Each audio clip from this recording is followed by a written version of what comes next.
लालकुआं के हल्दूचौड़ निवासी century paper मिल कर्मी कैलाश धारियाल के पुत्र जितेश धारियाल का भारत सरकार अंतरिक्ष विभाग के सतीश धवन अंतरिक्ष केंद्र शार आंध्र प्रदेश स्थित भारतीय अंतरिक्ष अनुसंधान केंद्र इसरो में मैकेनिकल वैज्ञानिक के पद पर चयन हुआ है। इसरो द्वारा उनको तैनाती के लिए नियुक्ति पत्र भेज दिया गया है।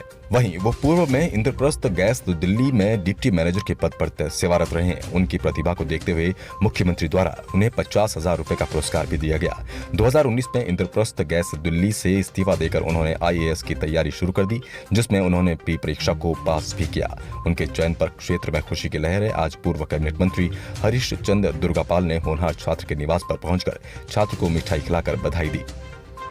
जैसे मुझे कल खबर मिली कि मेरा चयन हुआ है तो मुझे पहले तो बहुत खुशी हुई।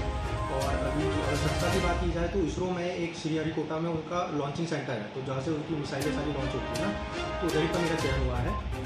और अभी 4 तारीख तक का मुझे ज्वाइन करने का भी लेटर मिला है। मेरा साइंटिस्ट मैकेनिकल के पद पे हुआ है। कितनी खुशी, बहुत खुशी है। ये तो ऑब्वियसली बात है कि मतलब देश का सर्वोच्च एक तरीके से इंस्टीट्यूशन है वो, तो उधर पर मुझे काम करने का मौका मिल रहा है, रिसर्च करने का मौका मिल रहा है, तो ऑब्वियसली बात है, बहुत खुशी है। कैसे पढ़ाई कर? एक्चुअली मैंने जैसे 2.5 साल जॉब करने के बाद जॉब छोड़ दी, उसके बाद मतलब आके पढ़ाई करा, तो थोड़ा वो तो था कि जॉब छोड़ के एक अजीब सा लगता है थोड़ा ना, शुरू में वो लगता है। उसके बाद फिर धीरे धीरे पढ़ाई की, तो पढ़ाई में मुझे पहले से इंटरेस्ट रहा है, तो उतना मुश्किल तो नहीं रहा। बस वो है कि टाइम बहुत वो होता है कि हाँ 2 साल मतलब घर पे बैठे रहना काफ़ी चैलेंजिंग होता है ना, तो वही चीज़ थी कि टाइम काफ़ी लग रहा था, इस वजह से थोड़ा चैलेंजिंग लग रहा था। नहीं तो पढ़ाई को मैंने इन्जॉय किया, पढ़ाई अच्छी लगती है तो सही। मैं IAS का भी दे रहा था, और IAS में एक्चुअली मैं मैकेनिकल ऑप्शनल लेके चल रहा था, तो इसमें इस वजह से मैं इसरो का भी दे पाया था।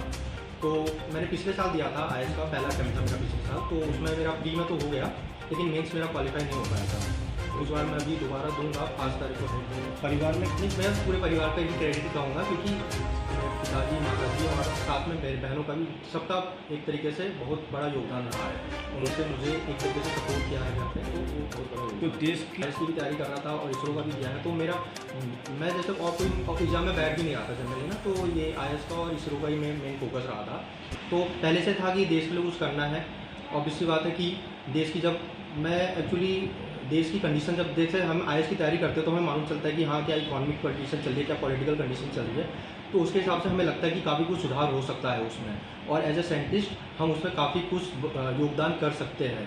तो इसलिए इस हिसाब से मेरे लिए ये काफ़ी बड़ी अपॉर्चुनिटी है एक तरीके से। मोदी जी के लिए ये बहुत अच्छी बात है।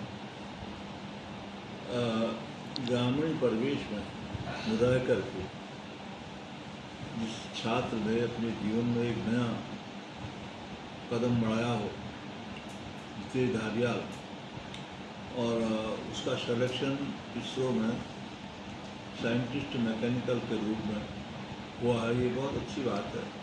परिवार के लिए, गांव के लिए, समाज के लिए, इलाके के लिए, और विशेष रूप से माता पिता का बड़ा कंट्रीब्यूशन रहता है बच्चों की पढ़ाई में। धारियाल जी को भी अपने से बहुत बहुत धन्यवाद देता हूँ। और विशेष रूप से सिलेक्शन हुए हमारे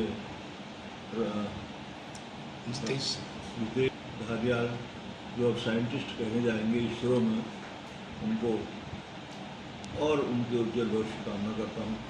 विश्वास के साथ और आगे कदम बढ़ा करके अपने परिवार के, अपने माँ बाप का नाम उज्जवल करेंगे, क्षेत्र का नाम उज्जवल करेंगे और अपने भविष्य को आगे बढ़ाएंगे। मेरी ओर से ढेर शुभकामनाएं जितेश जी को और धारियाल जी को, उनके पिताजी, उनकी माता श्री को बहुत बहुत बधाइयाँ, धन्यवाद।